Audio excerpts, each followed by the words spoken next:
Okay. Whoever got the most ratchets is in power. I'd rather get sent packages than send flowers. I can't understand how the game allow it. Nigga that'll pop and tail's a dangerous coward. Fuck it, if we gotta go to war and get shells. If anybody happen to get caught, pick 12. Some niggas will look at their royalties and faint. Money always gonna be here, but the loyalty ain't. I dives on the quarter, high rise on the water. People tell me I got the same eyes as my daughter. They expecting the hard shit, you give them a slow jam. My man lost his date cause he didn't want a program. Niggas keep it up, everybody gon' suffer though. I got a revolver that'll knock down a buffalo. Switch from the denim with the zippers to the buttons though. NYC without me is nothing no. In a minute it should be back here, and I'll be in the front and y'all'll be right back there. Like if G Money never showed Nino the crack, probably never would've been a new city to jack. Now say this to say that, what's up? Situate properly, cause either you getting buried or putting up your property. Good morning, good afternoon, good night. No matter where you are on the globe, on the face of the earth, I just want to say thank you for coming to hang out with me for this little bit of time that we have each day. As usual, man, this is the Intellectual Property Podcast. I am your most humble, most overly gracious host, Reggie the CEO. I'm happy to be back with you guys. I'm glad you're here with me. You know what it is, man. This show is a show. It's a platform. We give a voice to the voiceless. We fight. We laugh. We cry. We fight. We make up. We pop shit. You know what I'm saying? We pay homage. We go all out to make sure that we put the crown where it's supposed to be, and that's what we do here. Once again, I am your man Reggie the CEO. I go by a lot of names, but you can just call me Reggie the CEO. We can roll with that. And I'm here to make history, man. So let's go. I am very proud today to. I was excited because I wanted to start the show off with how much I respect this person and the groundbreaking things that this person is doing. And it made me feel good. I mean, this year has been very monumental. Really, the past several years have been very monumental for women. Sports, in every arena. Medicine, sports, politics, local government, national government, and global government. Women have been doing their thing all year. 2024 again has been, we spotlight that number 2024, but it's really been going on since the beginning of time. Women have been the backbone. They've been incredible. They've been groundbreaking. They've been breaking barriers and doing incredible things, even when the opportunities for them aren't there. So I, for one, stand with the ladies. Like I said, it's ladies' night. Every time we talk about women doing great things, just being at the tippy top of their game and growing. So again, I'm taking my hat off to all the ladies, and this story is no different. That's why I'm starting like that. So I stand with them, man, and just how great the women in our country are and around the world, and how awesome they are. Just really how phenomenal they are. So on behalf of Reggie the CEO and guys everywhere and sons and fathers and you know what I'm saying, and we just want to say thank you to the ladies. So like I was saying, this story is no different. I wanted to shed a light on a lady by the name of Dr. Elizabeth Waco. She's the first black woman to lead Swedish Health Services here in Seattle, Washington. And she's the first black president. She's the first black woman. She's the first black person, and she's the first black president and CEO. Her parents were a nurse and an educator. She was born in Ethiopia. She moved from Ethiopia after her mom and dad kind of got caught up in a lot of civil unrest and a really politically charged atmosphere in Ethiopia. They were able to escape and come to move to a place called Walla Walla, Washington, when she was 3 months old. Dr. Waco Goes on to talk about how she had a natural inhibition to follow her parents' career, to follow her parents' footsteps career wise.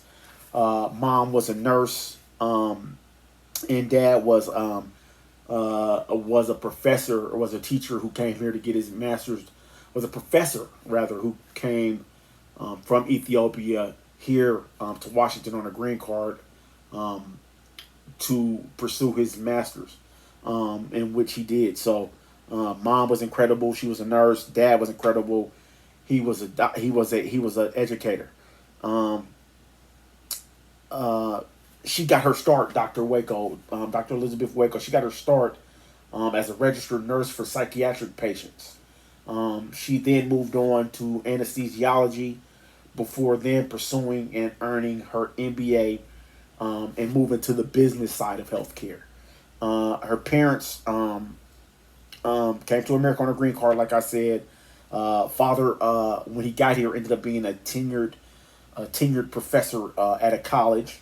Um, from there, she talks about how she, in her 30 years of service, she was a medical school. She started off at medical school in Utah, and then she transferred to the University of Washington, where she did her residency in anesthesiology and a fellowship in perioperative medicine.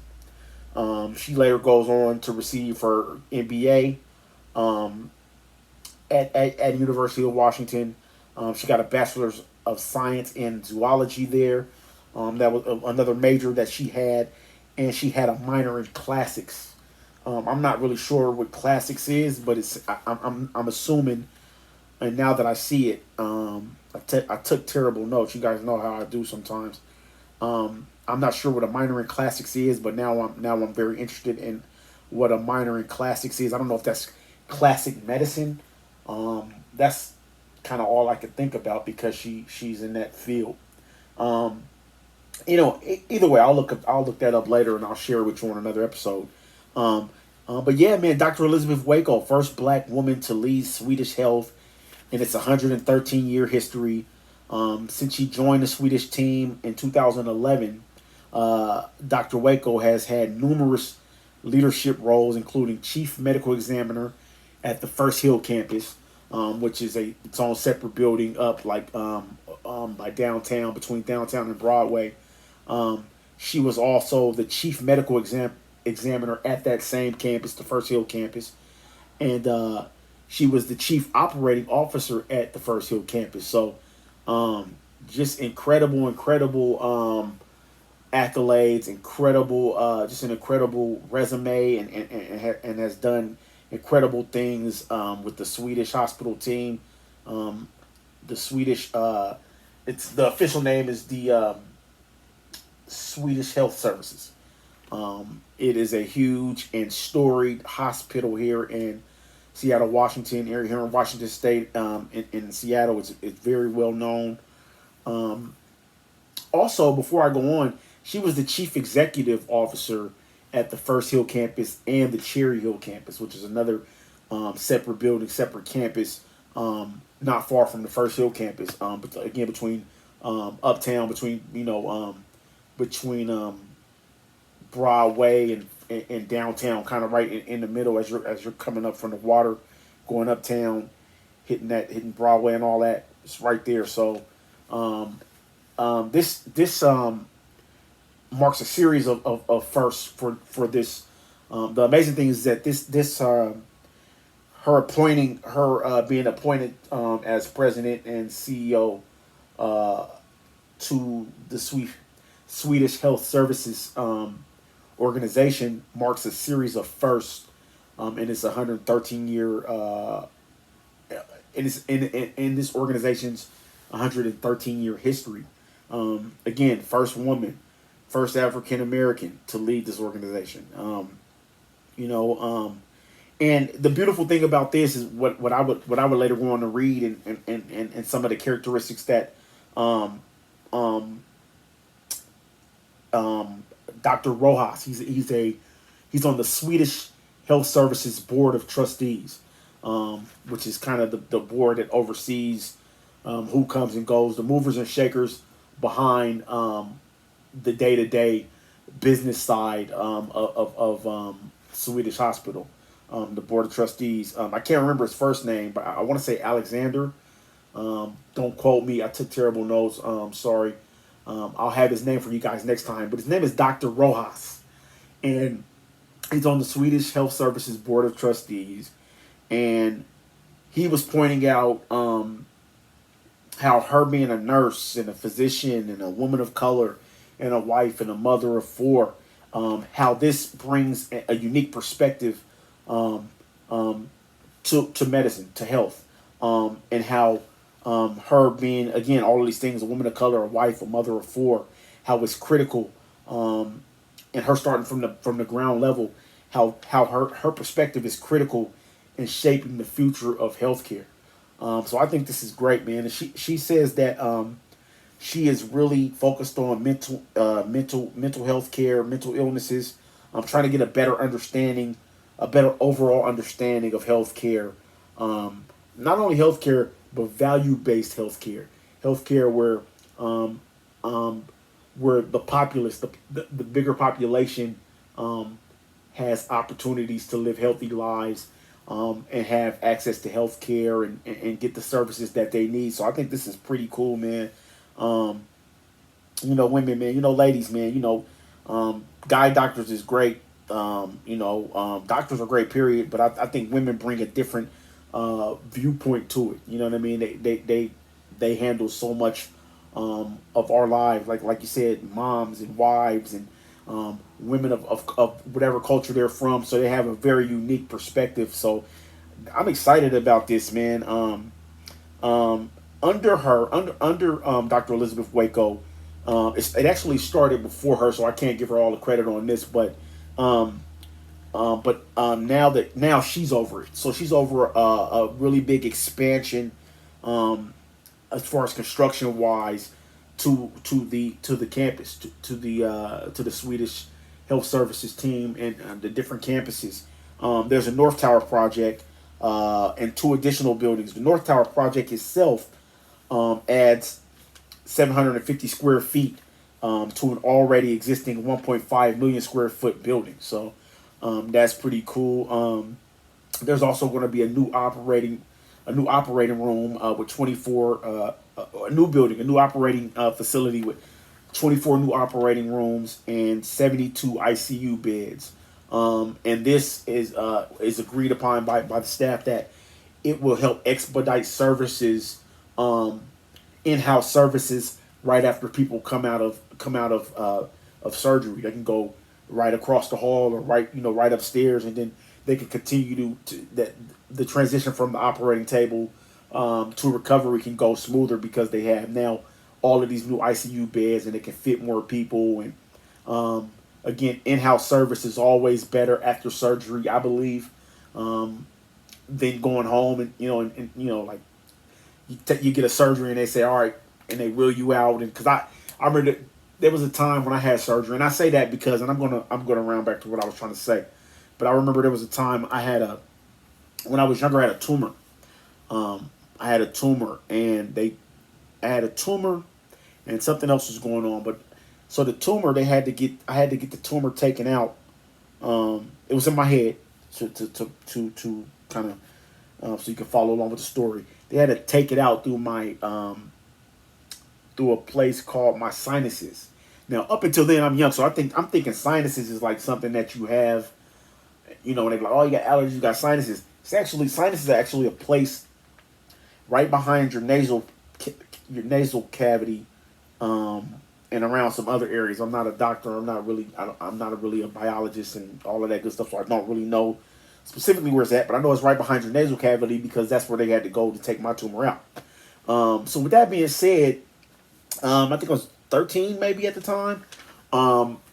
So after having this surgery, essentially on my head, in my face, I remember waking up, really woozy, really, really out of it. And within the next hour or so, being in a wheelchair, getting pushed out of the hospital and going home. And it was, and I ended up having to come back 2 days later because the infection set in.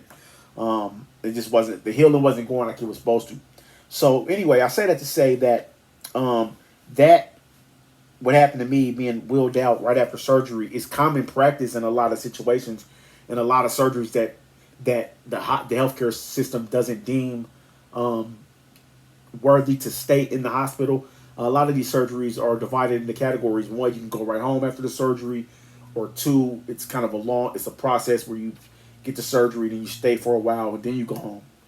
But this new addition of this operating room, these 24 new operating rooms, and these 72 new ICU beds will help people stay longer and get the care that they need, so they won't have to be like me and get wheeled out right after surgery, right? And then turn around, have to come right back because, of course, at home there's not the same care that the hospital will give you after surgery. So that's just common sense. But anyway, man, shout out to, like, again, it is a phenomenal year. It's been a phenomenal decade or more for women, man, for ladies doing big things. You see them at the presidential level, you see it at the sports level, you see it at the local government level, national government level, global government level, and now you're seeing it right here in our own community. Again, shout out today, man. One of my favorite women today, this week, has to be Dr. Elizabeth Waco. She's right here in the city, man.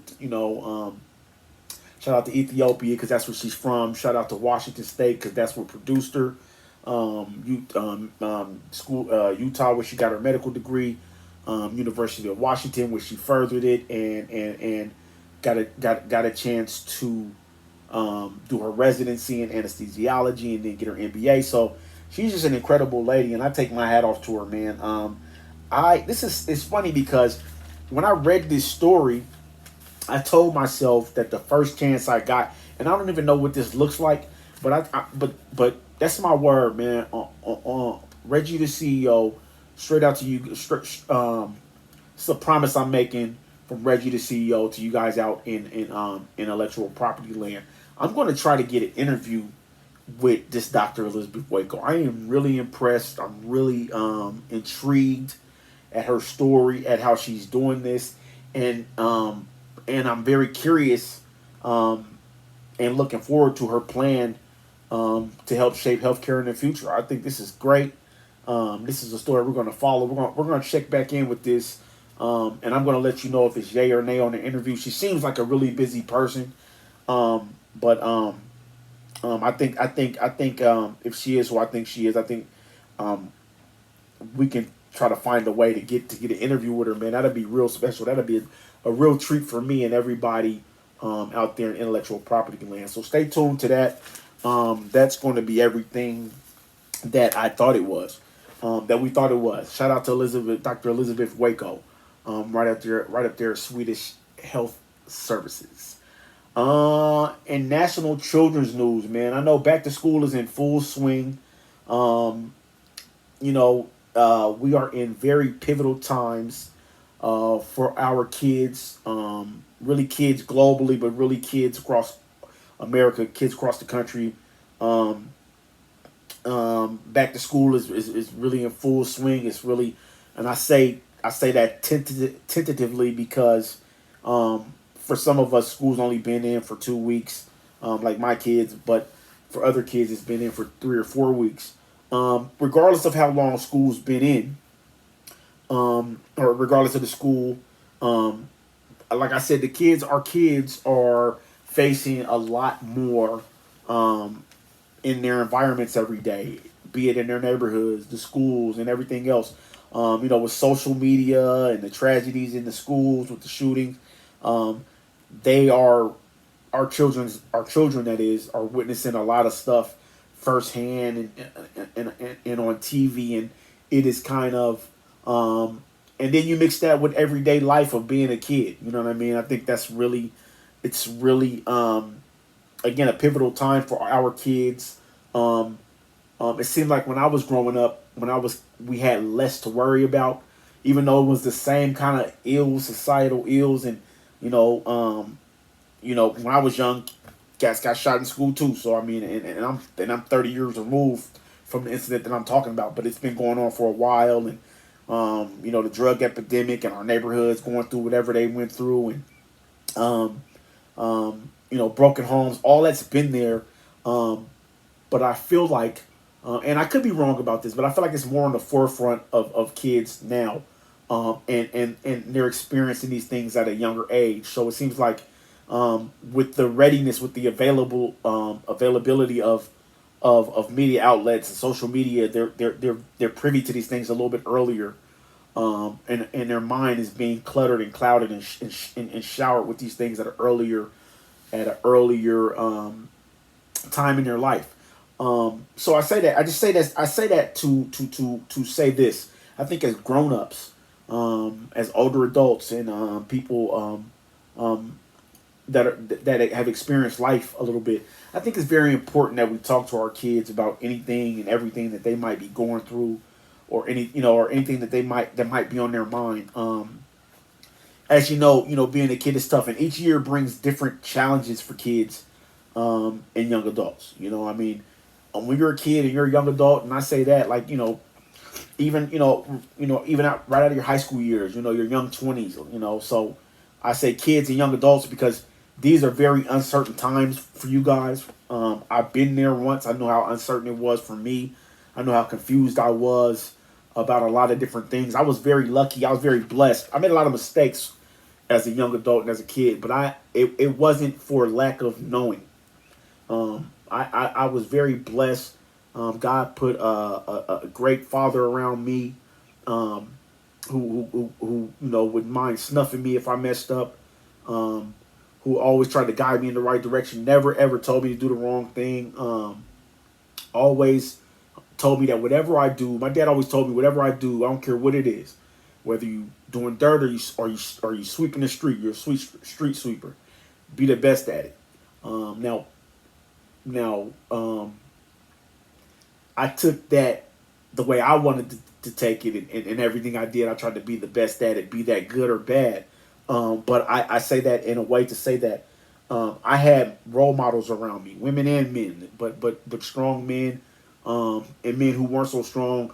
Just a really big variety of men. But even when the men, who weren't doing the best, things in life, talked to me, they were telling me to do the right thing. So, I just want to pay it forward and be one of those same guys who are trying to, propel the culture, trying to, not just the culture, but the world of young people, to be greater than us, to be better than us, to not stop where we took it, but to take it farther than where we took it. And I think, as an adult, as a parent, especially as a parent, but as an adult, to really this is our duty. This is what we're here for. This is what God put us here for, to teach some of these younger kids, how to be better adults, how to be better than us, how to how to, not stumble over some of the same obstacles that we stumbled over. And I think that's very important. And like I said, each year brings different challenges for kids and young adults, man. It's, like I said, very uncertain years for them.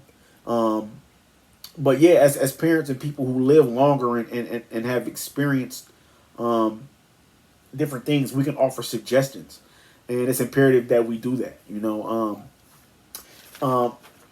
When I was a young father, this same thing I'm talking about, talking to kids and being a mentor and everything, came very easy. But as my children grew, as the number of children that I have, grew, it's now at 6. So I have 2 older sons and 4 daughters. And things change, times change. There are things that they know about that dad doesn't really know about. But that doesn't stop me from trying. There are more barriers there now too. I realize that as each day goes by, there's things that I don't know.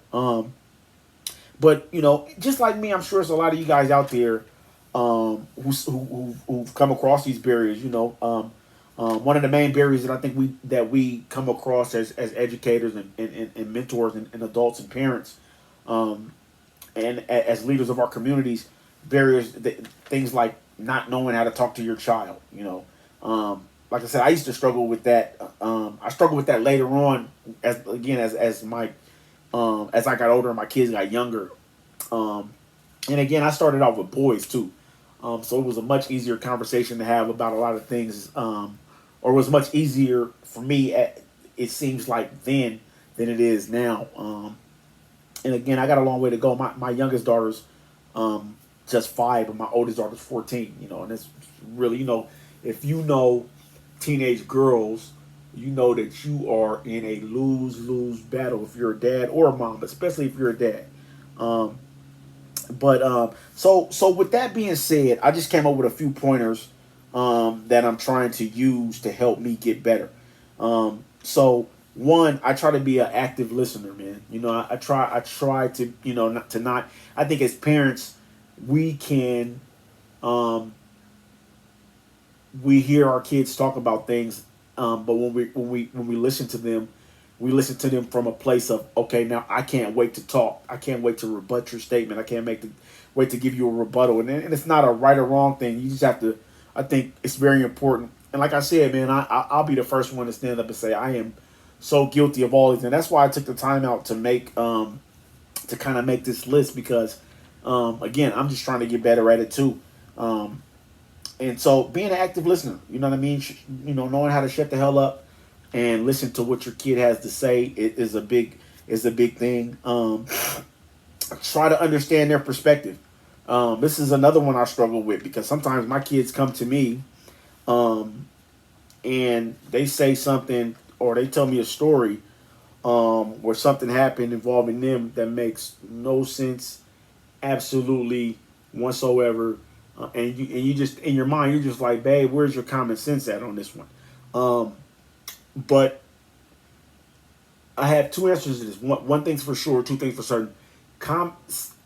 We say common sense, but having sense ain't that common a lot, that much anymore. Especially again with all of these things that are right at our fingertips, dumbing us down, and not making it so, in a lot of situations we don't have to think. Everything's at the push of a button, or you can look it up, and so there's not a lot of thinking involved in a lot of activities that our kids do today, or that we do today. So again, just trying to understand their perspective. No matter how far fetched you may think it is. Like I said, I've been there, man. All of my kids have told me a story, and I just looked at them like, why did you even? I kind of look, and they look at, and when I ask them the question, which seems like common sense to me, they look back at me like I got two heads, and like, well, Dad, XYZ. And then and even though it's, again, as an adult, somebody who's lived life, it's very far-fetched to me. It seems very simple and clear-cut and plain to them why they would think another way. So I think that's kind of a bridge that we have to gap as adults when we talk to our kids. Validate their feelings, you know what I mean? No matter how they feel, just let them know that their feelings are okay, man. It's okay for you to feel like that. Even if you can't, again, even if you don't see it that way, let them know that, hey, I understand that situation.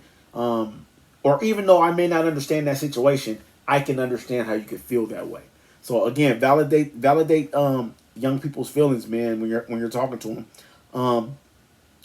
And this is another one I struggle with. Reassuring them that you're there, but not forcing them to talk.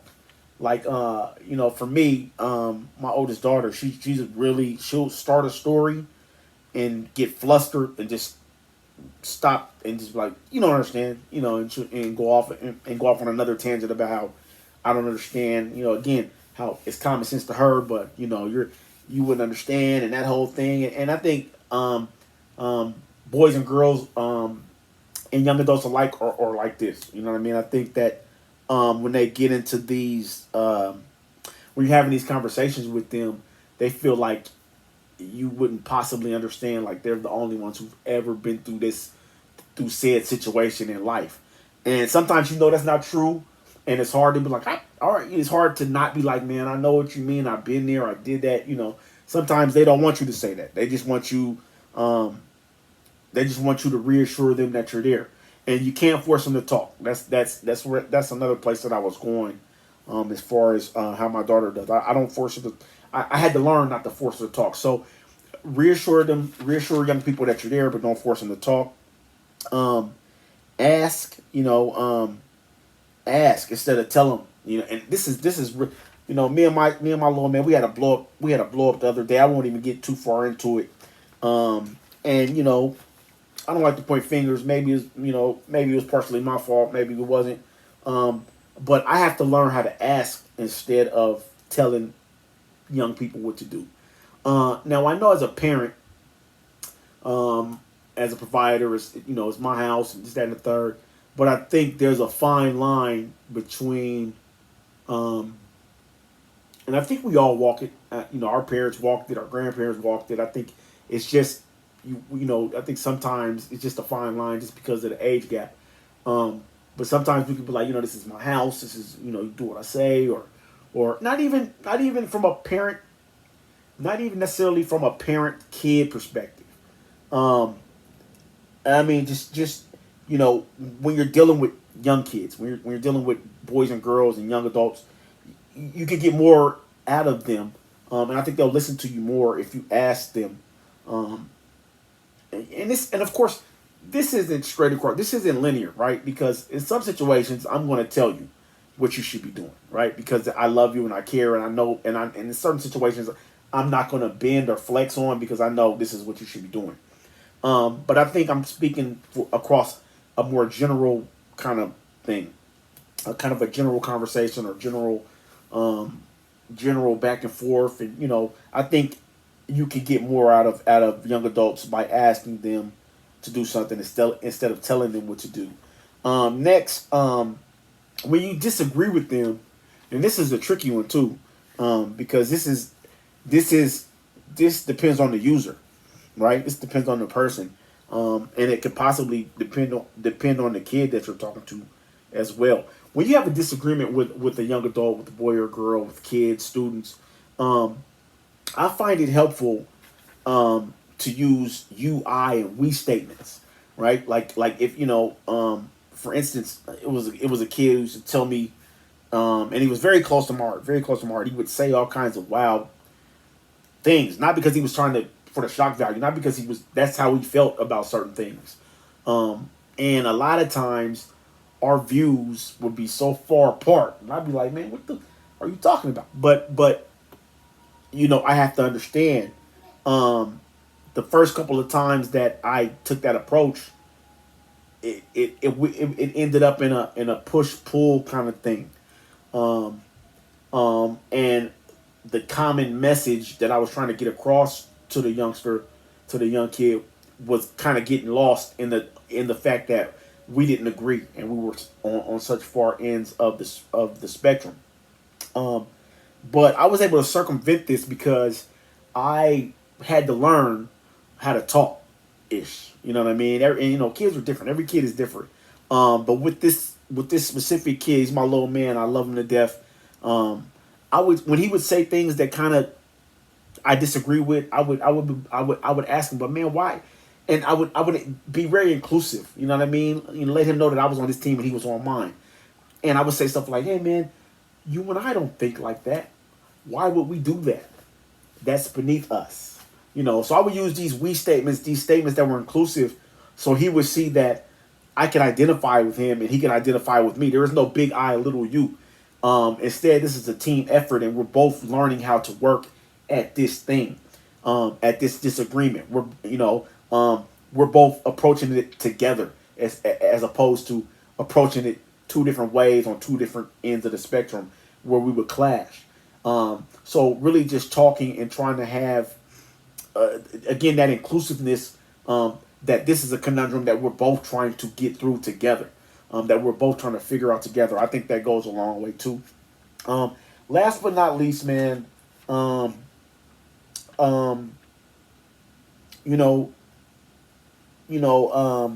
reinforce your kids' position. To have their backs, reinforce their positions, man. Let them know that you're here for them. Even if you don't understand it, if you don't quite understand and you need more understanding of it, or you need to talk more, let them know boy, girl, daughter, son, student, whatever, man. Um, if you're an adult, um, it is very vital that we reaffirm these kids' beliefs and their thoughts and how they feel. Be very reaffirmative. Let them know that um, we're here for you, to understand you, to make things better for you, to do whatever it takes for you to sharpen your mind, um, and go far in life. That's our only responsibility when it comes to kids. Also, spend lots of time together with the kids, with the youth, and laugh a lot with them. Man, kids can tell authenticity like nobody's business. And if you're not authentic, if you're a phony baloney, they will figure you out, and they will shut down on you, and they will not deal with you. Stay grounded, stay humble, stay down until you come up, and love on the kids, and talk to them, man. It's our duty as adults across this country and across this globe. It starts with us. So if we don't do what we need to do as far as the youth is concerned, um, I don't want to hear a lot of where did we go wrong. All right. So if you're an adult, if you're a pillar of the community, if you're not a pillar of the community, anytime you're a person in authority and you can guide a child in the right direction, do that. Because if you don't, the responsibility is not the child's, it is yours. All right. And that's straight from your man, Reggie, the CEO, man, right here at the Intellectual Property Podcast. Man, my favorite person in NFL news, my favorite, it's really in my favorite person news / NFL news. My guy, Daniel Jones, man, quarterback for the New York Football Giants. They lost this week. I want to start off by saying that. When I was writing this, in my mind, they won. I don't know, but they didn't. They lost. What was the final score, man?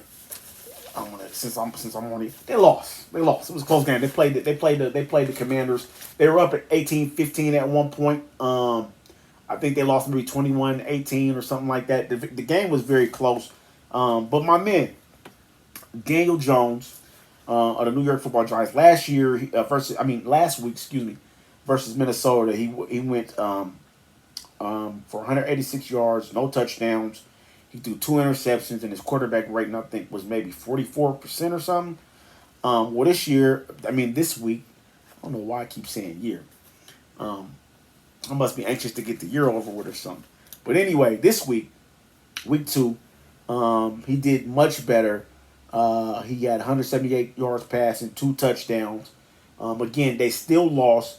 But the reason he's my favorite person this week is because he faced a lot of criticism last week, from everybody last week. And rightfully so. You know what I mean? I'm not.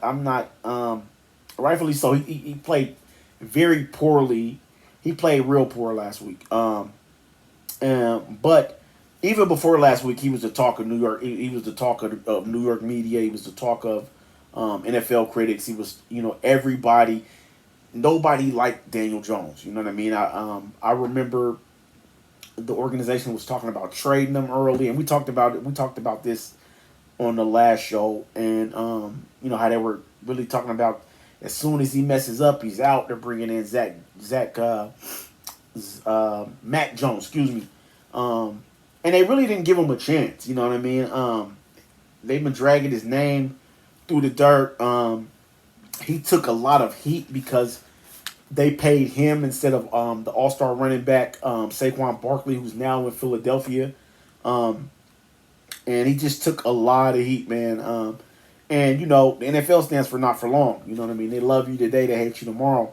But I was really impressed about how he took it. And, and it goes on, again, they drug his name through the dirt all over the place. And, the final, for me, I felt really bad for him because, you play this game and you have thick skin and, win or lose, you go out on your shield and you take whatever happens. Because at the end of the day, it's a game. It's not real life, right? But I think when you get this kind of criticism, when you get this kind of backlash for losing a game or things that happen in the front office that don't really concern you, that you have no control over, I think he kind of caught a bad rap. Um, Last week when he was coming out of the stadium, you know, there were fans lined up along the fence and they booed him all the way to his car, from what I understand, and just really, really, really, again, really treated him like crap, man.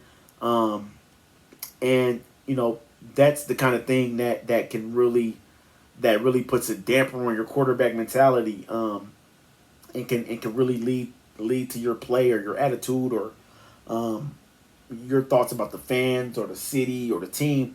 It can lead those thoughts to go south. But I was really impressed when interviewed this week. He said, with all the criticism and all the stuff that's going on, I didn't even really notice it. And you can tell somebody's lying. He didn't show any sign. He just didn't show signs of. He had a real stoic expression. Like I didn't even. I play like shit, but I mean, it happens. As far as the outside noise, it takes more than that. And his exact words was, "It takes more than that to deter me." Like I'm not.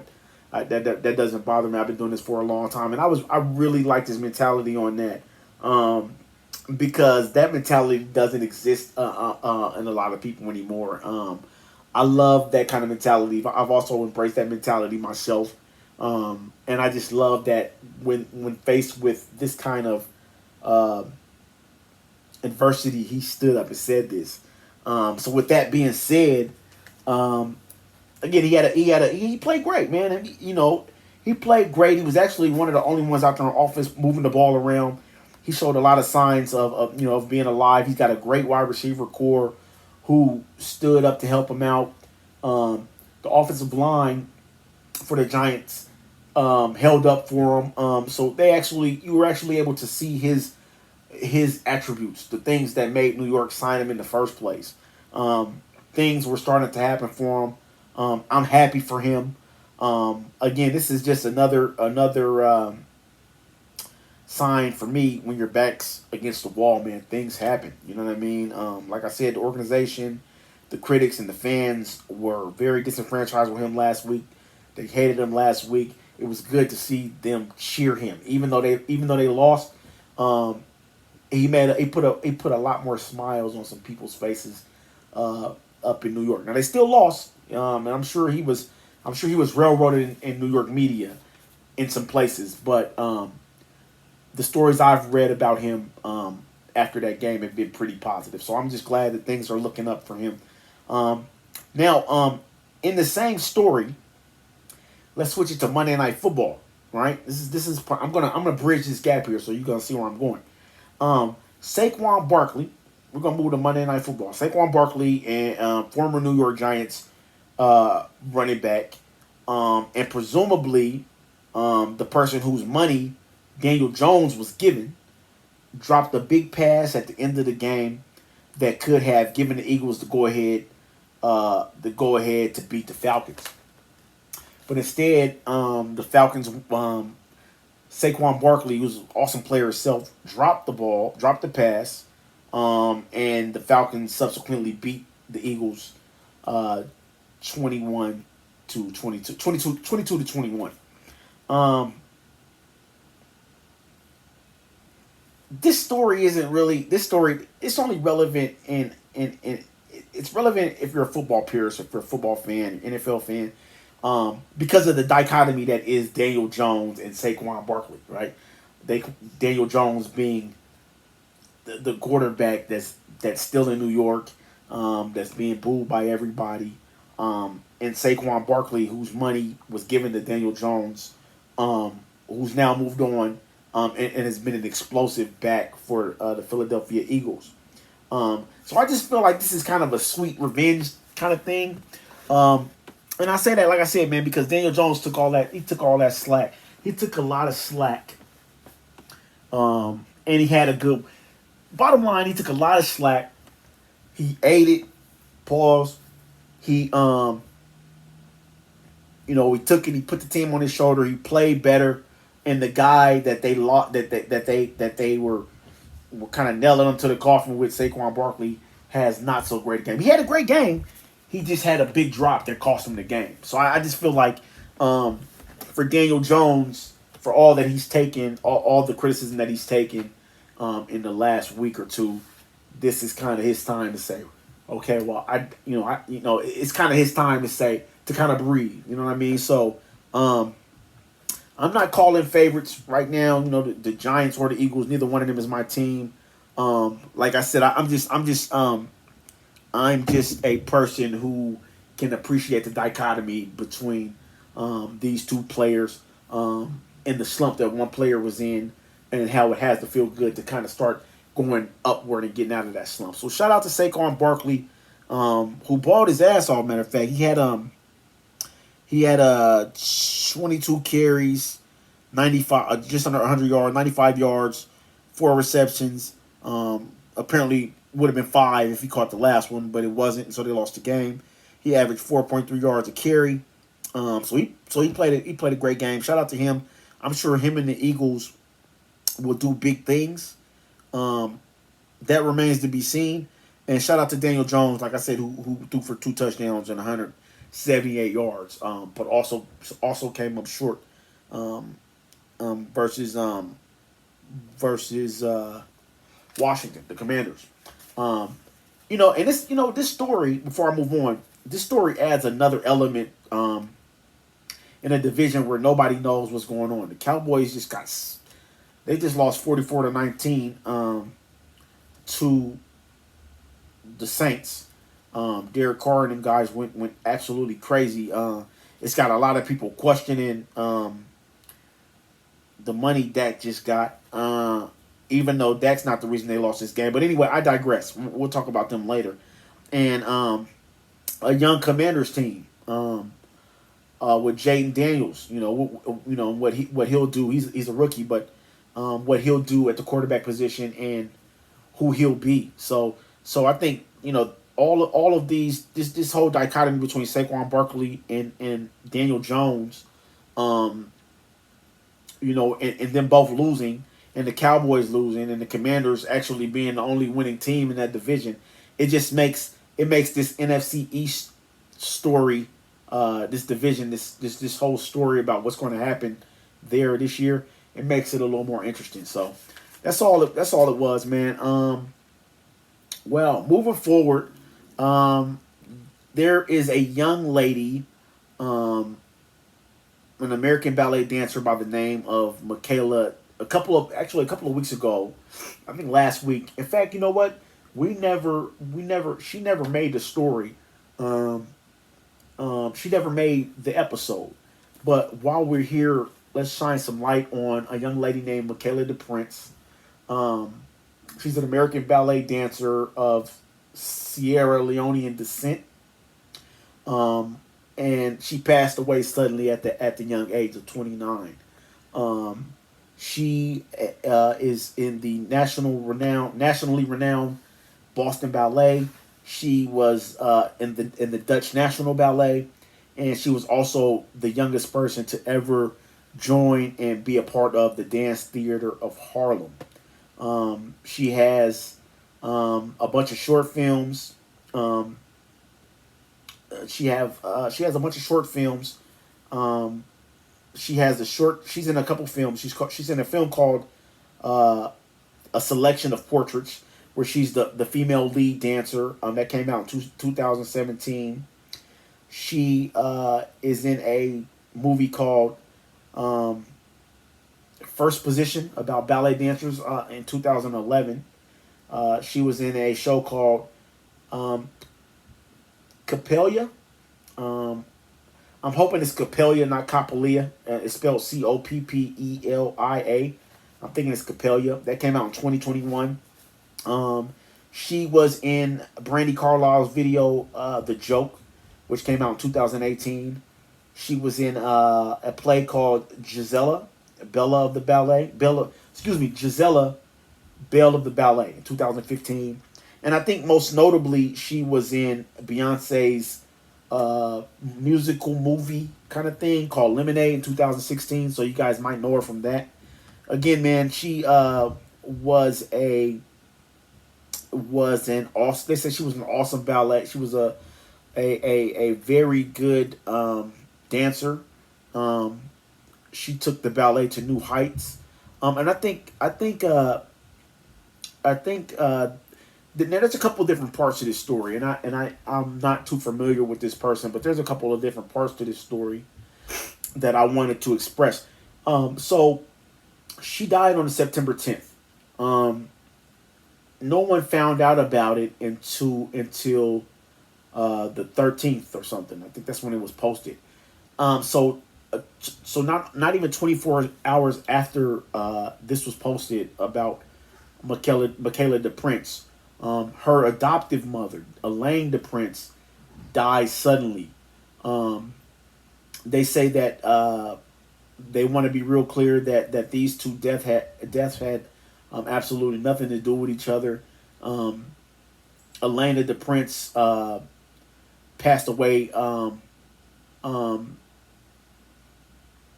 she passed away during a relatively normal procedure that was preparing her for surgery. So again, these two deaths have nothing to do with each other, but they are very close.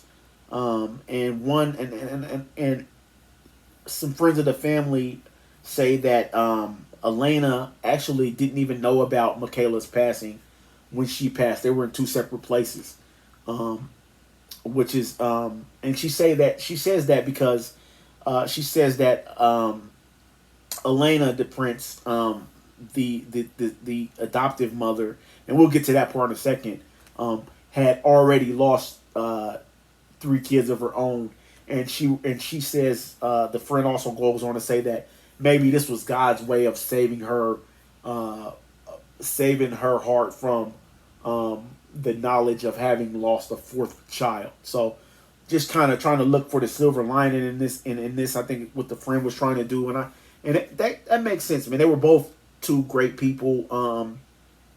Elena the Prince actually adopted Michaela and another girl, both from Sierra Leone during the Sierra Leonean Civil War.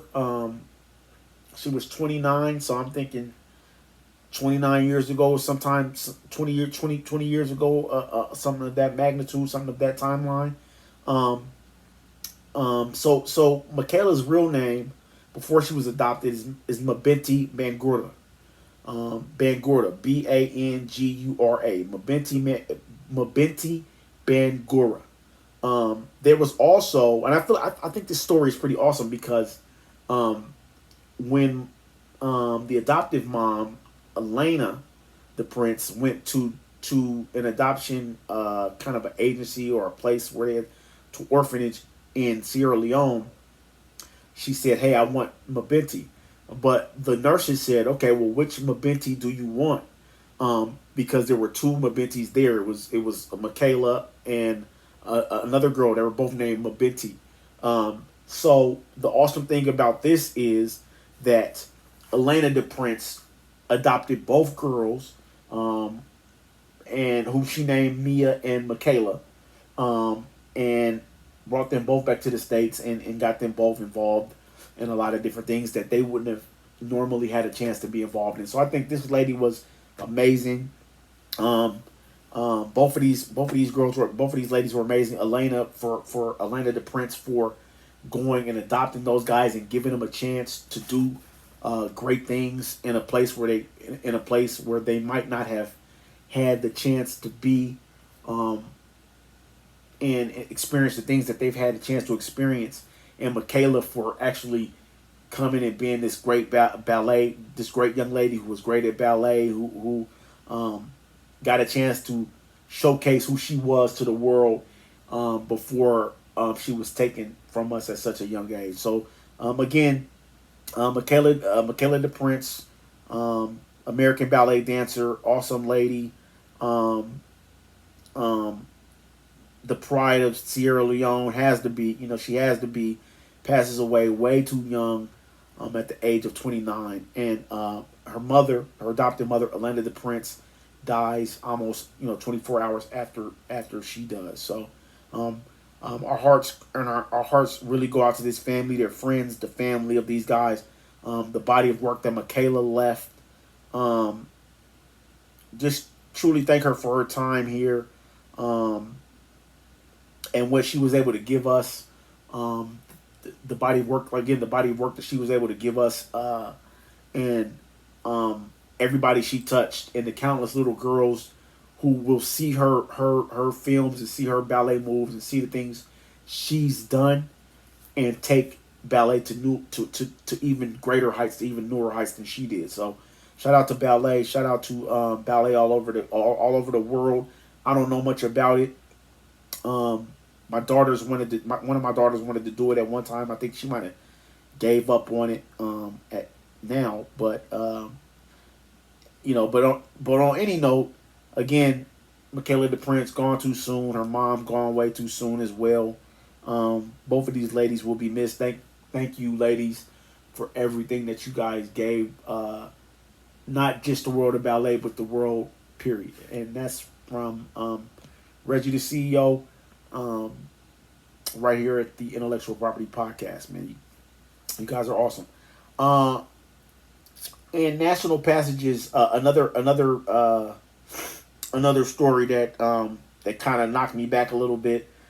Tito Jackson, Rock and Roll Hall of Famer, father and legendary member of the legendary group the Jackson 5, has also tragically passed away on September 15th in New Mexico. Friends of the family, sources close to the family say he had a heart attack while driving from Oklahoma to New Mexico. Um, you know, uh, you know, this is this loss is going to be felt um, across a lot of different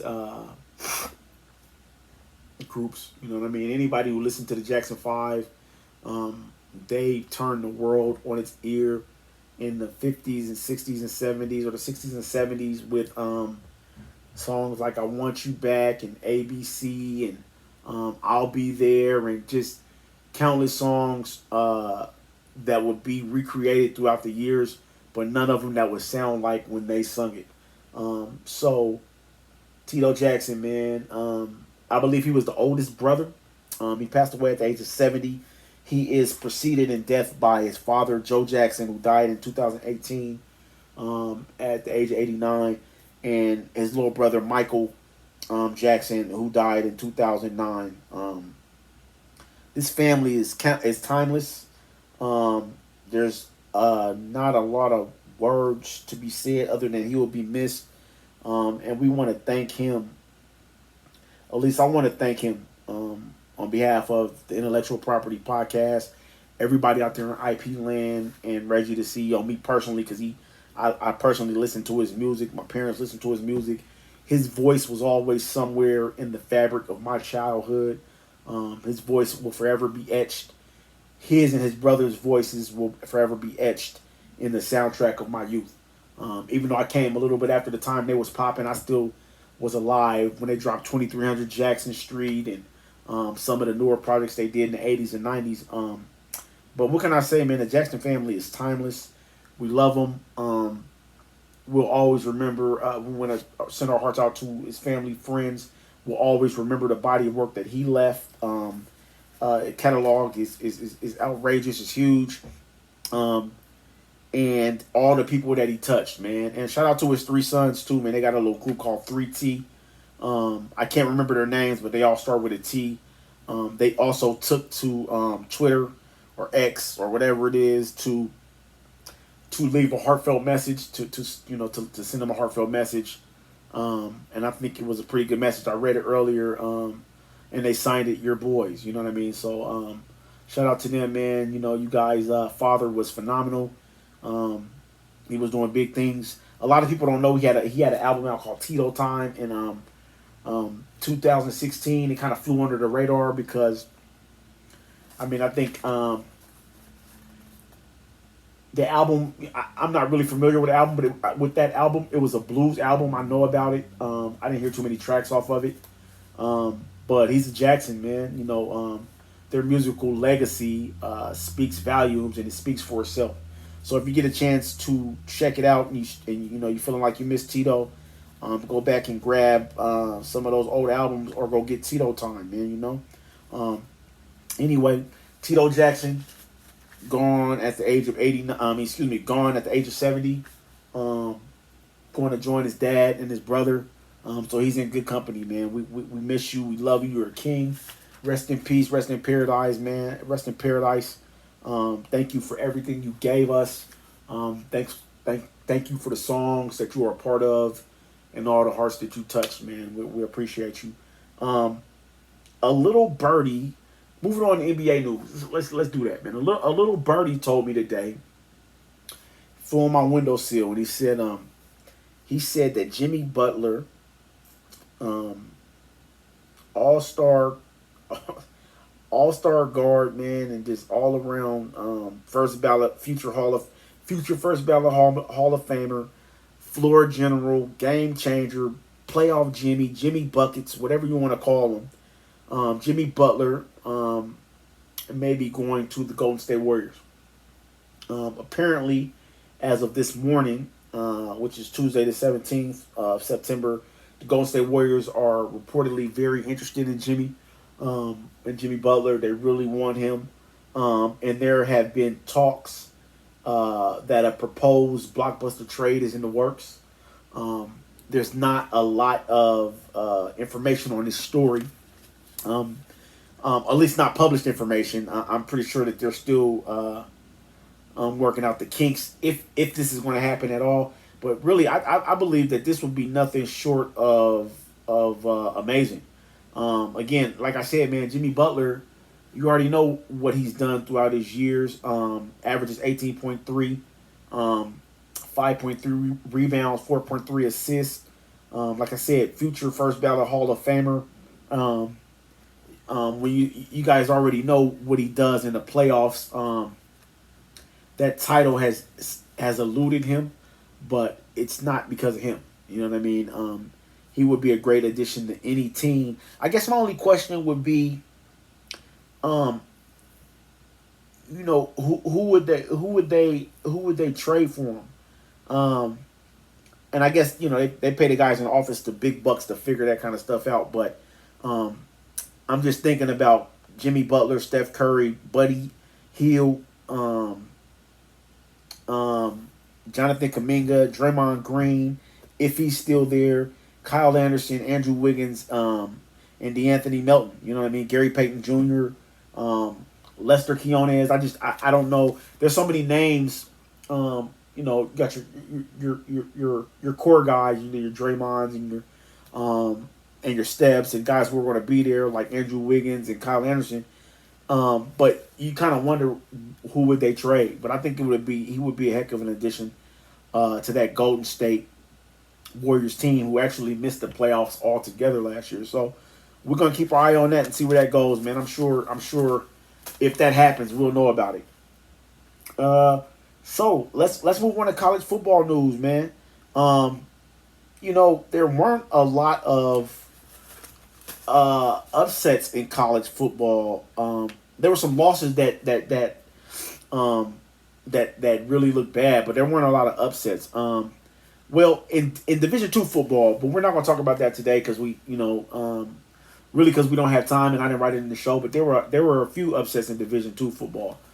Shout out to all the Division II schools too, because they don't get a lot of pub, and they got some really good athletes, some real good student athletes there, some scholars, and some ball players. So, D2 schools, man, all your Division II schools, on behalf of Reggie, the CEO, and the Intellectual Property Podcast, you guys keep doing your thing. You guys are phenomenal too. I know you guys kind of take a back seat in media because you're D2 and not D1.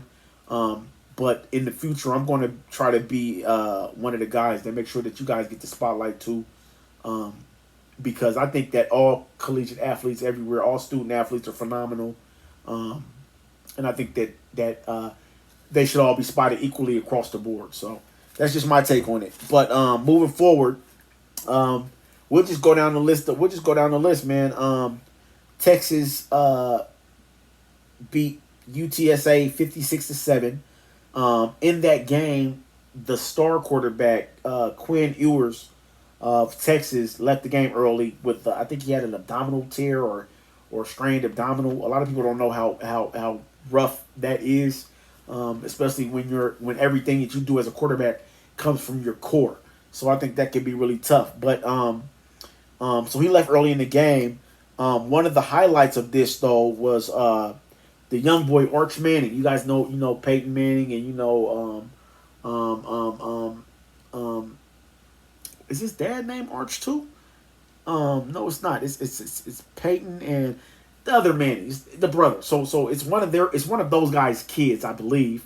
And their dad Arch Manning also played. So one is good to see their lineage continue to flourish and prosper in football, because that Manning name is a staple in college football and professional football. Anyway, young Arch Manning, he got in the game, man, and he did his thing, man. He went 9 for 12. He threw for 4 touchdowns. He had 223 passing yards, and he had a 76-yard rushing touchdown. So shout out to Arch Manning. I'm not sure if he's going to get more. I'm sure we're going to hear from him later. He's a Manning. He's already being pushed and propelled to be the next starter. But I think that Quinn Ewers has more time to go. But I think this was a great chance for young Arch Manning to show his stuff. I'm sure we'll hear from him again, man, because he's a baller, man. I mean, again, numbers like this, he's putting up senior numbers. As a young, I don't know if he's a freshman. I don't know if he's a freshman. I think he is a freshman. I think he's a true freshman at that. But don't quote me. I'll look that up and I'll get back to you guys on that. But again, there weren't any big upset. UNLV beat Kansas. Florida State. They've got, I don't know what's going on with Florida State. I would call this an upset, but Florida State already lost, so it doesn't shock me. But Florida State loses to Memphis. In local news, the Apple Cup, Washington State beats Washington State University beats UW in the Apple Cup on Saturday, 24-19. It's crazy because I talked about UW not being them going to the championship year, them going to the championship last year, and losing to Michigan, and starting off this year not being ranked at all, and I felt like they got gypped. But now, upon seeing this score, maybe the guys who did the polls had it right. Maybe the Dub is just not the team they were last year. But anyway, that's neither here nor there. I'm going into my own little tangent. So anyway, Alabama. Let me see who this is. Alabama beat Wisconsin 42-10. Georgia beat Kentucky 13-12. This game was really close too. They actually traded field goals all the way into the fourth quarter, where Georgia was able to march down and score a touchdown. But Georgia faced quite the scare because Kentucky got spanked last week by South Carolina, and so that would have been a bad loss had Georgia lost to Kentucky. Anyway, Georgia squeaked by. They beat Kentucky 13-12. Missouri beat Boston College 27-21. LSU beat South Carolina 36-33, which was another close game. Ole Miss beat Wake Forest 40-6. Texas A&M beat Florida 33-20. I don't know what's going on with the Florida Gators, man. I don't, man. I just do not know what they're trying to put together down there. I mean, they look worse and worse every week. And this was a season that they were highly favored to do some things. It's turning out that that's not going to be true for 2024 for the Florida Gators. Anyway, they lose 33-20 to Texas A&M. Tennessee put the route on Kent State 71-0. I don't even know why Kent State put their uniforms on. They should have just stayed at home or at the hotel, or they were whatever they did. They were absent on this day. 71-0 Tennessee over Kent State. Oklahoma 34. Oklahoma beat Tulane.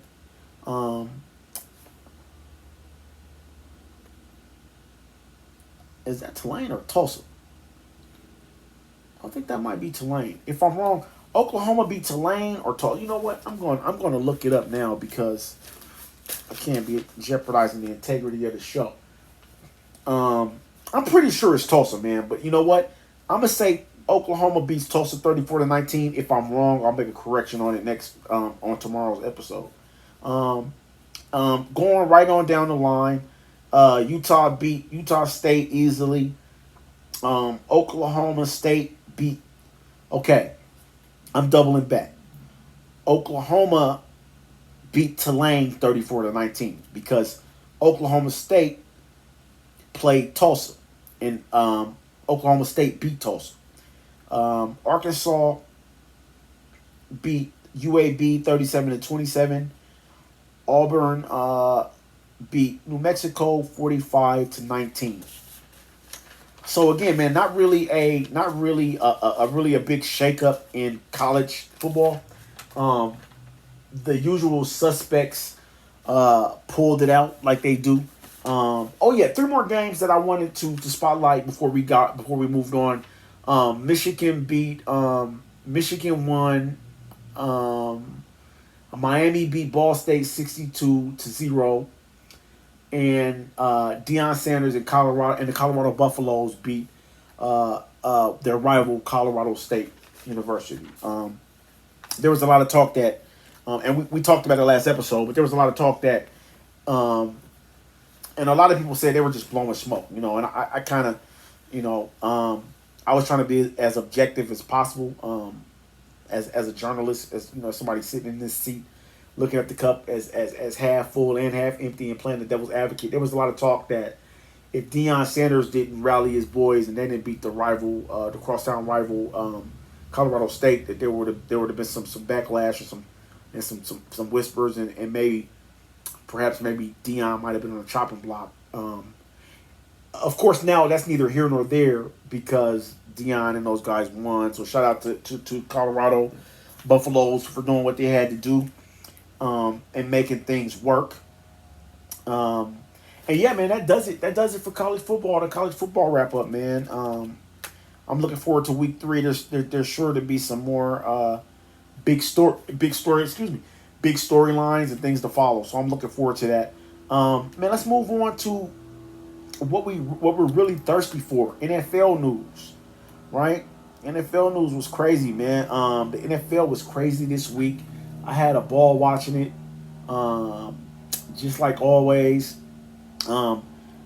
It's crazy, man, because so many storylines have emerged from the NFL this year. And besides the Kansas City Chiefs, I think there's not a clear-cut winner or a clear-cut champion playing anywhere. And even the Chiefs, speaking about the Chiefs, even the Chiefs really just got through a nail-biter against Cincinnati this week too. So, but again, we'll get into it. So, the Falcons beat the Eagles 22-21. It was a close game that could have went either way. Saquon Barkley, as I mentioned before, dropped a crucial third down pass that could have possibly won the game. That could have gave the Eagles the go ahead to set up a score. This wasn't the only reason they lost, but at the end of the day, if you have to put it on one play, he drops that ball, and then that was actually a third down. I think they did something else on fourth down, like punted it or kicked. They did something. I can't really recall right now, but again, if I had to backtrack and say this was the play that actually made the difference, I would say that the drop, Saquon Barkley's drop, coming out the backfield, kind of shot him in the foot. The Bears lose 13-19. The Bears lose 19-13 to the Texans. Defense couldn't save the Bears on in this one as it did last week. Um, Caleb Williams and that offense continue to struggle with their timing, their routes, their communication seems to be a little bit off. Um, he's a rookie. This is to be expected. But again, the NFL stands for not for long. So, as much as he was highly touted um, to be the savior for that team, that city, we spoke about how the Bears haven't had a quarterback to throw for over 30 touchdowns in a season in a while or over 4,000 yards. This is a big task for a young guy like Caleb Williams. Um, and it's got to be wearing on his psyche because um, he came from USC where he was winning last year. In fact, I believe they either just retired his jersey or they're about to retire his jersey in next week or something like that, which is a conversation all its own because, he just left college. But this has to be wearing on him. This has to weigh on him a little bit because he's used to winning. So I think this could be weighing on him. But we'll see. The Bengals lose to the Chiefs by 26-25. This loss, even though it was a great game, I think this loss by the Bengals puts them at 0-2. And I think what this does is this continues the conversation about the Jamar Chase contract controversy. Right? People pay him and he'll play better. I don't think that's what this is. I just think that they're struggling right now. I think that they just can't get it right on all cylinders. I think they find their rhythm eventually. But I think they have to. I think that they have to really work hard to find it. The Steelers beat the Browns. The Steelers beat the Broncos 13-6. The quarterback for the Broncos, Bo Nix, he continued to make some really crucial mistakes. Again, he's a rookie as well. He needs some more work under center. I know that they decided to go with him as the starter, but I feel like they got to put some offense together, man. Again, I know he's a rookie, but Bo Nix has I think he had 2 interceptions. Don't quote me, but I know one interception that I saw him throw was just like the interception he threw in Seattle. I mean, he's throwing the ball, he's going through his reads, but he's forcing the pass, and his eyes or his body movements are letting the defense know where he's throwing the ball at. So when he throws the ball, it's an easy pick because he's giving away where he's going to throw it with his actions, with his body language. So I think he needs to work on that, or we're going to see more trouble in Denver. The Steelers, even though they won 13-6, they still weren't able to put any real offensive game together. And with that, and with that being said, Justin Fields is playing right now. He started for the second week in a row, but he's not the answer, man. Mike Tomlin, you're going to have to bring in Russell Wilson. And Russell Wilson's just he's a better football player than Justin Fields. Justin Fields will eventually get there, but Justin Fields was just stinking up Chicago last year. So let's not front like when you bring him to Pittsburgh, he's gonna do shit that he did. He's gonna do some different shit than what he did in Chicago. Because I don't think he is not as of yet. And you got Russell Wilson there. I know they're saying he's hurt or whatever. I don't know the ins and outs, the specifics, but I know that Russell needs to go ahead and take the helm and and go ahead and start to lead this team now because this is his time. So again, the Steelers are 2-0. They beat the Broncos, but it wasn't in very convincing fashion. So we'll see where that goes. Arizona, man. And I'm gonna go ahead before I start. I stand corrected about. We had a conversation about Kyler Murray last week or last episode about the game they had last week. Anyway, they beat the Arizona Cardinals and Kyler Murray. They beat the LA Rams 41-10.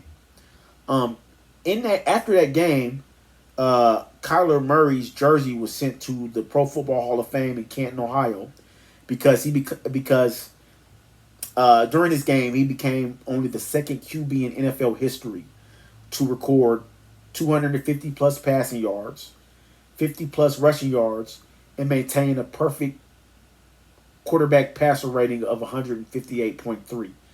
The only person that's ever done that before is a guy named Ken Anderson, who played on the 1974 Cincinnati Bengals team. So I'm gonna start there, man. That's phenomenal. I mean, last week I had a lot to say about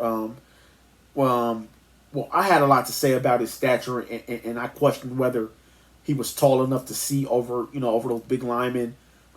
Could he do anything other than scramble, which is what we've seen him do before? Like I said, I criticized his accuracy and him getting his accuracy and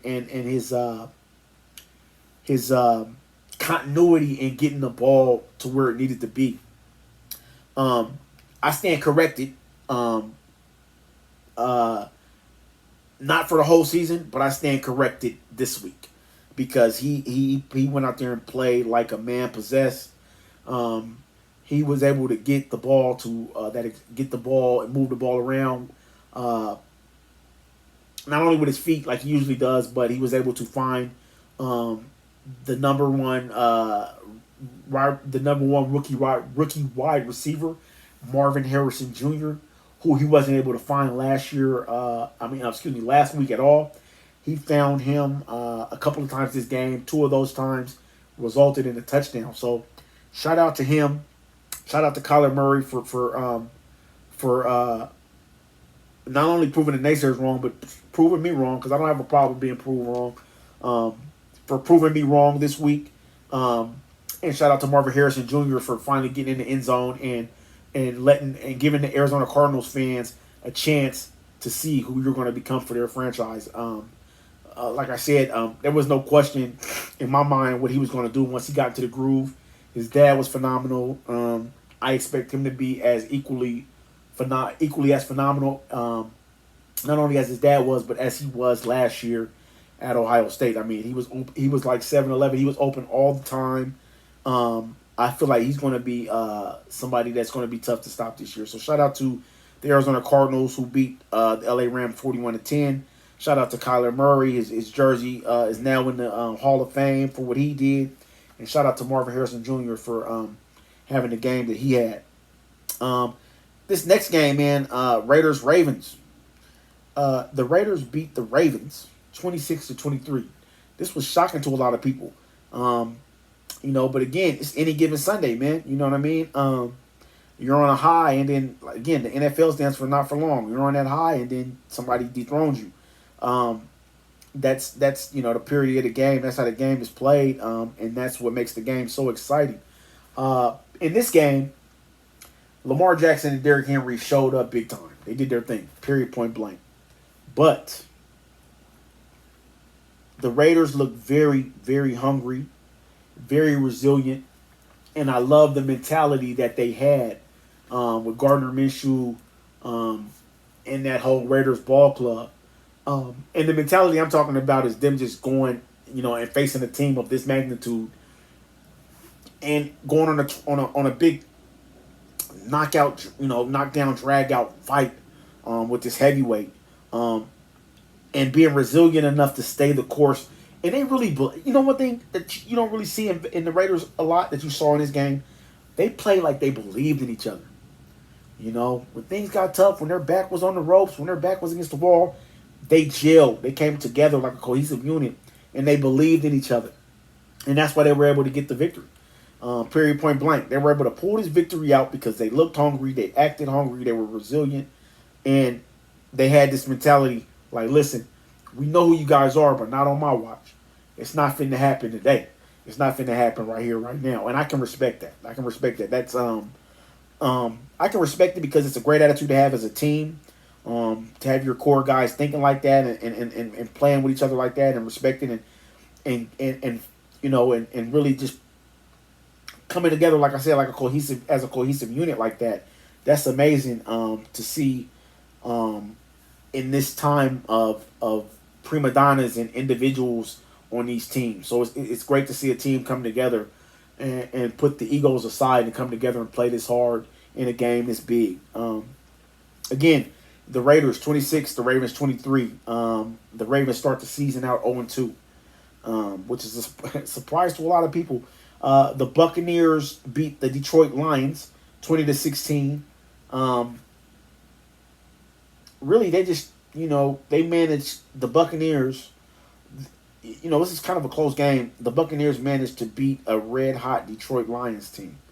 Like I said, the Lions, the culture they got going there, they are, like I said, red-hot. They, from between, how they finished last year, how they played last year, how they finished this year, week 1 of this season. They're red-hot. But again, the Buccaneers had that not today mentality, They didn't do anything that great. They just played together and won the game. The New York Jets beat the Tennessee Titans 24-17. Aaron Rodgers, it was good to see Aaron Rodgers toss the ball around to everybody all over the field. I felt good for the New York Jets because it's been so long since they had a quarterback who played like this. You know what I mean? I love the momentum. I love the energy that the Jets fans are experiencing. They're giving off right now. That they're experiencing right now because it's been so long since they've had this kind of thing to be happy about. And a couple of shows ago, I told you, man. I don't know if it's because Aaron Rodgers is the last Jedi. He's the last of the Mohicans, or whatever you want to call it, and we're just rooting for him because we want him to do it because he's a legend. But I think he will. You know what I mean? I just think his resilience alone, he's going to will that team to 8 wins. He's going to. Aaron Rodgers, he's from that mentality, from that school of, we're not gonna come out here and stink up the joint. You know what I mean? If we go out, we're gonna go out on our shields. And I see them starting to believe that receiver. And damn it, I said I wouldn't do this, but I did it again. Number 5 is Wilson. I want to, man. You know what? I'm not even. I was finna guess what his name was. His first name was. I'm not gonna do that because that sounds terrible. Again, man, I forgot your name again, but number 5, the receiver for the Jets, he's phenomenal, man. He's all over the field. The running game was there, but not so. But it wasn't so much the Jets being playing connecting on all cylinders. I think the Tennessee Titans, who again, they just really haven't figured it out yet, man. Will Levis continues to make crucial mistakes at the quarterback position. He and Kevin O'Donnell are not. They're just not on the same page. Kevin O'Donnell was the head coach and the offensive coordinator, and I think a lot of these mistakes that Will Levis is making are rookie mistakes. They're inexperienced quarterback mistakes. But he's in the NFL now, and there's going to come a time when he's going to have to stop saying, "Hey, my timing's off. Hey, I made a mistake. Hey, I'm not experienced." Like I said, the NFL stands for not for long. And truth be told, if he has another week like this, maybe 2 weeks like this, like the previous 2, I feel like you'll see him on the sideline. I don't want to sugarcoat it, man, but it seems like we're seeing Will Levis quarterback play go from sugar to shit. So, just being honest, I don't see him being around as the starter for the remainder of the season with him playing like this. Let's talk about the Cleveland Browns, who beat the Jacksonville Jaguars 18-13. Deshaun Watson came in and played lights out. He's got a lot of stuff going on off the field. We won't get into that because we try not to jump on negativity and push it on guys who are already going through a lot. Deshaun Watson being one of those people with the death in his family, the outside noise, the not so great on field play, but he played pretty good this week versus Jacksonville in this victory. He was 22 for 34. Which kind of gives us Some indication that his arm, the shoulder, may be healing a bit faster than we thought it was. That the critics and the doctors thought it was previously. Um, he didn't throw any touchdowns again this week, but he didn't need to. It was running back by committee as Jerome Ford and Deontay Foreman played their hearts out. They ran the ball really well, and they made the defense pay every time. They made the Jacksonville defense pay every time they took it out the backfield. So, shout out to running back by committee with Jerome Ford and Deontay Foreman. And shout out to Deshaun Watson for having a better game than he had last week. The Green Bay Packers edged the Indianapolis Colts 16-10. This was a close game. I'm impressed that the Packers were still able to win without Jordan Love, which kind of may speak for them. They go to 1-1. You're kind of happy for them. You thought that without Jordan Love, without the leadership of Jordan Love, they would go on kind of a skid. They proved in this game versus Indianapolis, versus the Colts, who actually played well too. But they proved that they can still win without Jordan Love. And I think one of the big takeaways for media outlets and for the critics and for the coaches of the Packers is they do have a solid nucleus that can play when they're faced with adversity. Not only that, but a lot of people are predicting that Jordan Love will be back within the next 2 weeks. He was originally predicted to have to sit down, to be on IR for like 3 to 6 weeks. It's only been a week, and they're talking about that he might be back next week or the week after that. A lot of medical professionals, a lot of medical experts are saying probably not. But it's hard to tell the measure of a man when he wants to play. When he's hell bent on getting back into the fray, when he's hell bent on seeing his team win, when he really has a love for the game, and the people around him. So I'm anxious to see if Jordan Love comes back soon. Even if he doesn't, we now know that they can win without him. But of course, if he comes back, their chances of winning go from here to here. So shout out to Jordan Love and the Green Bay Packers. Shout out to Jordan Love for a speedy recovery and return. And shout out to the Green Bay Packers for winning this game against the Indianapolis Colts by 6. The Saints beat up on the Dallas Cowboys 44-19. Man, Dallas struggled to get anything going. You know what I mean? Dak Prescott couldn't do it by himself, even though he was 27 for 39. He still threw 1 touchdown and 2 interceptions, which is not great. They couldn't find their rhythm on defense or offense. However, on the other side of the ball, Derek Carr was 11 for 16 with 243 yards. And I think 2 touchdowns. He balled his ass off. Alvin Kamara out of the backfield, he had 115 yards. Excuse me, you guys. Excuse me. I don't know how you guys always manage to interrupt my shows, man. You guys always manage to interrupt my shows. But it's all good. My lovely family has just gotten back from a day of doing everything they do, school and education and all that. I'm gonna let them come on in before I go further.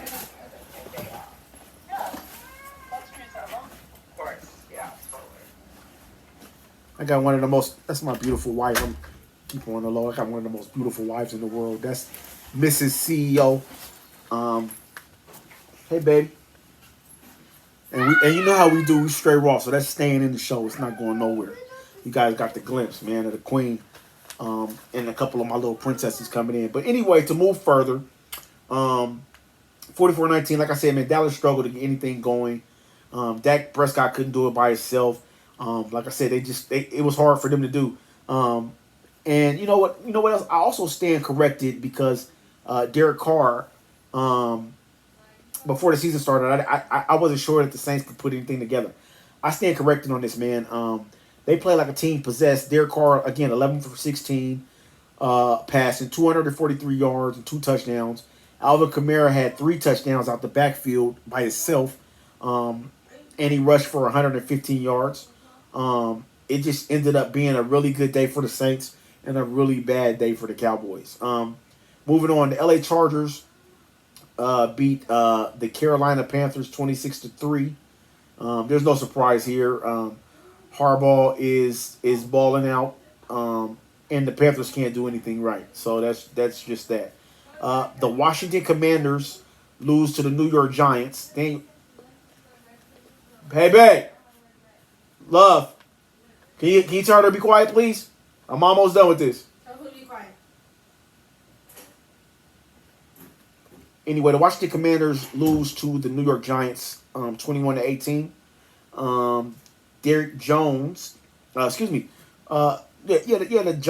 Giants lose to the Commanders 21-18. I was looking for the score earlier. I know they were up 18-15, but the final score ended up being 21-18. The Commanders won the game. Daniel Jones played better than he did last week. It's crazy because this is a really close NFC East battle in a division that we talked about before that's not really decided. Again, you got the Cowboys stinking up the place. The Eagles lost Monday night. The Giants just got beat by the Washington Commanders. Really, it's crazy because this division is a mess. In fact, I wouldn't be surprised if the Washington Commanders found a way to come out of here. It's very unlikely, but I wouldn't be surprised just because it's up in the air like that. I love the NFC East because I love the drama that goes with it. Seattle Seahawks beat the New England Patriots 23-20. I like both these teams. This was hard to watch. I was really rooting for both these teams. I really like, even though the Patriots lost, I really like the culture that they're starting to create there. I like how they're playing. I like how they're dependent on each other. I like what they're doing there. But with that being said, the Hawks were just too much for them, man. DK Metcalf and Jackson Smith and Jigba, they just roasted the New England secondary, and it just was no turning around. They couldn't get it together. The Seattle Seahawks offense was just too explosive for them. The score is closer. The score is not indicative of how the game was played, but nonetheless, the Seattle Seahawks won. They beat the New England Patriots 23-20, which is good news for me because I'm everything Seattle. You know what time it is with me.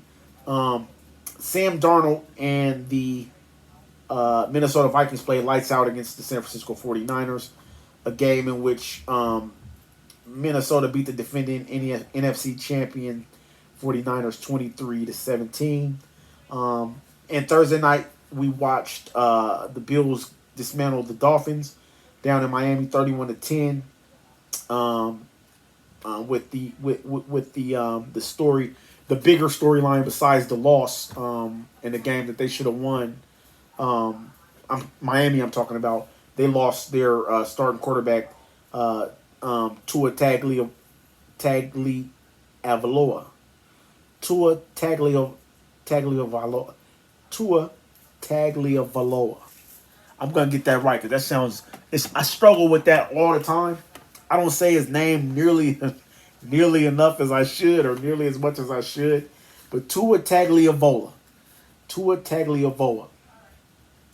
In the third quarter, he went out with another concussion. So our thoughts and our prayers go out to him and his family, and we hope that he has a speedy recovery. We know that he's going to spend a week or two going through concussion protocol, and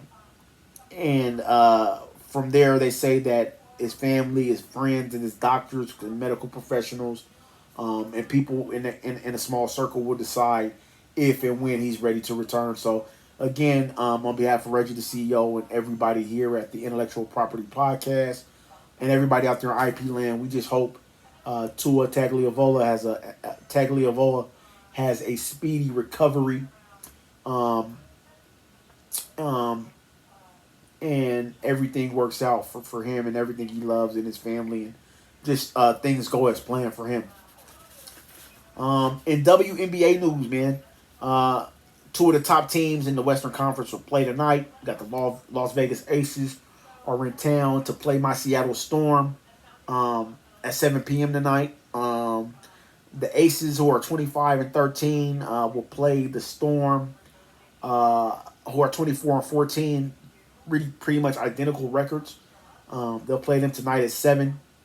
Um, we're going to see where that goes. I'm thinking that this is going to be a really close game. I don't have a winner. These are like, again, these are two of the top teams in the Western Conference, so I think it could go either way. It's going to be a very interesting matchup. I can't wait to see it. And on Thursday, the Storm travel down to Phoenix to take on the Mercury on Thursday night, which is another team that's making a lot of noise in the Western Conference. And Seattle Mariners news, man, they continue. The Mariners, the hometown Mariners, man, you know, they drive us crazy, but they continue on their playoff push. They have 12 games remaining.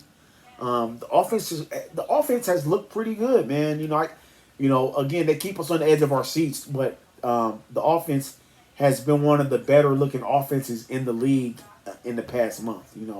We talked about that. So they have 4 series remaining.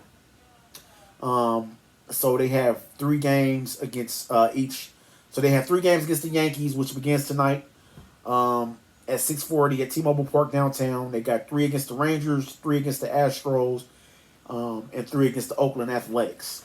So this is the time. When we talk about the Mariners, we say all year we've been saying it's no time to panic, but it's not time to celebrate.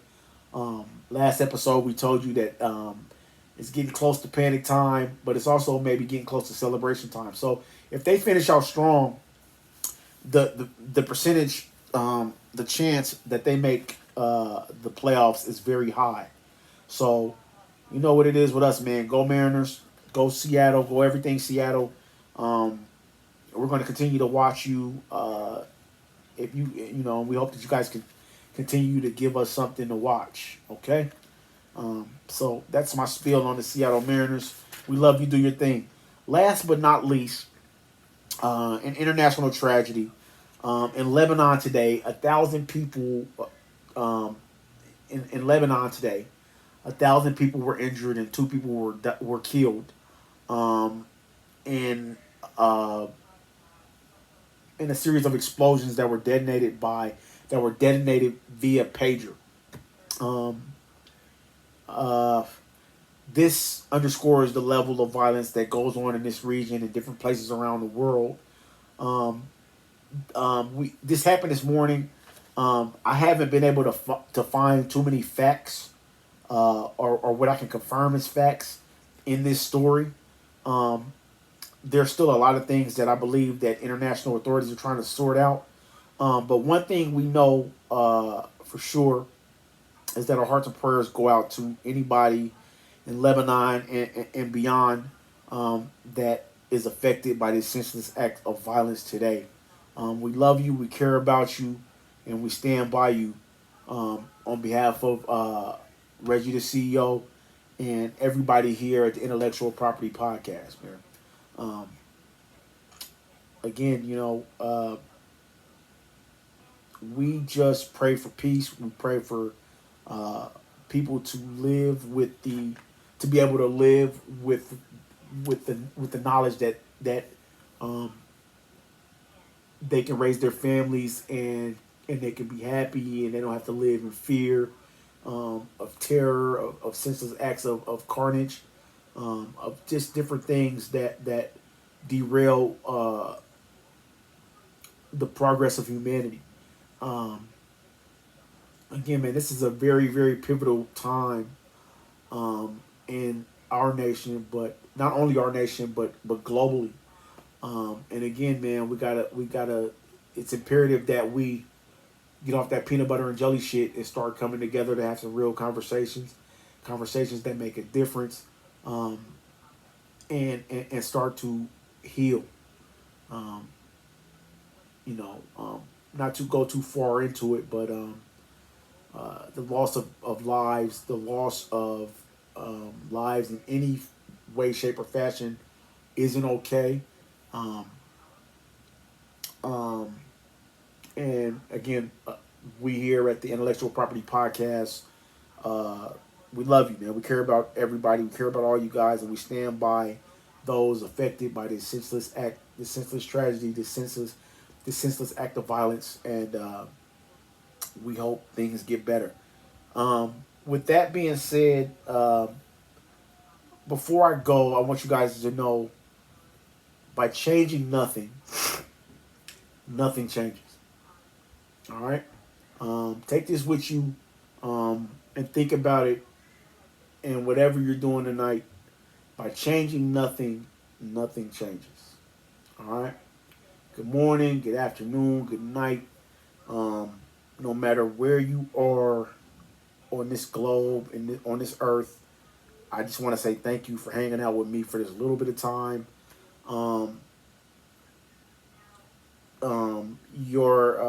Your presence is always unmatched.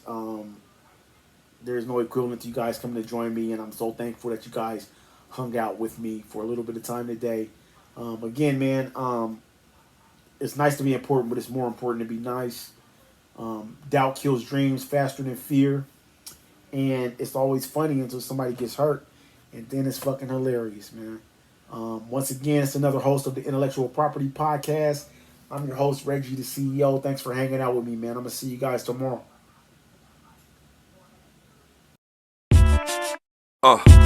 Okay. Whoever got the most ratchets is in power. I'd rather get sent packages than send flowers. I can't understand how the game allow it. Nigga that'll pop and tail's a dangerous coward.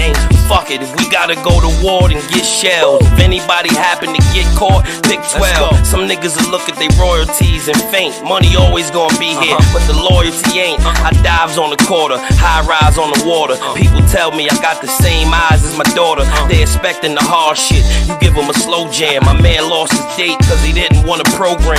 Niggas keep it up, everybody gon' suffer though. I got a revolver that'll knock down a buffalo. Switch from the denim with the zippers to the buttons though. NYC without me is nothing, no.